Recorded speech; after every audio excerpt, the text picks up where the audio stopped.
Odpravimo se k vrtičkarjem. Po lanskem prvem je v celoti uspel tudi drugi Sončkov praznični dan.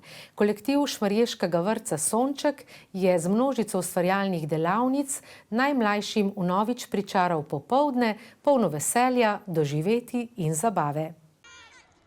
Nekaj 100 malčkov in staršev se je v spremstvu škrata Vinija takole podalo peš do vrtca Sonček in tamkajšnje šole, kjer so s prisrčnim programom najprej simbolično obeležili 10-letnico izgradnje novega prizidka vrtca. Tako zaposleni kot otroci vrtec doživljamo kot zelo prijetno okolje, kjer imamo vsi priložnost za razvoj, igro, učenje in otroke spodbujamo k temu, da živijo v varnem in spodbudnem okolju, da razvijajo kar se da svoje talente v največji možni meri. Del vrtčevskega vsakdana sta seveda tudi pesem in ples, s katerimi so malčki navdušili tudi tokrat. Najprej ideja mora zrasteti, ne? Ideje imajo vzgojiteljice, če jih ima, kdo jih imajo one.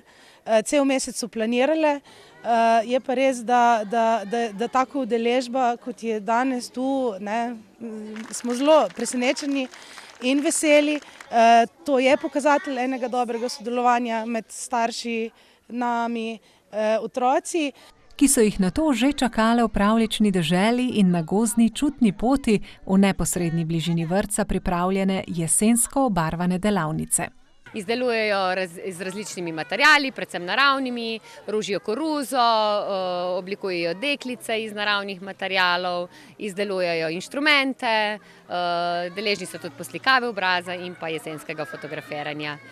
Otroci so na delavnicah v pečenem kostanju, kokicah in igri vidno uživali. Mene je bilo všeč ustvarjanje. Kaj si pa ustvaril? Malislja. Kaj pa boste zrni? Kokice. Čudovito, zelo lepo so organizirali in pripravili ves dogodek, tako da fantastično. Otrok navdušen, igrala, pripravili so tudi igre, tako da ja, super. Zelo zabavno in poučno za otroke tudi. Super, zelo lepo organizirano, no. Se vidi, da res delajo s srcem. V vrtcu, kjer bodo ob Sončkovem prazničnem dnevu zbrane prostovoljne prispevke namenili za prepotreben nakup novih igral, pa so malčke za nameček razveselili še z žonglerji ognja.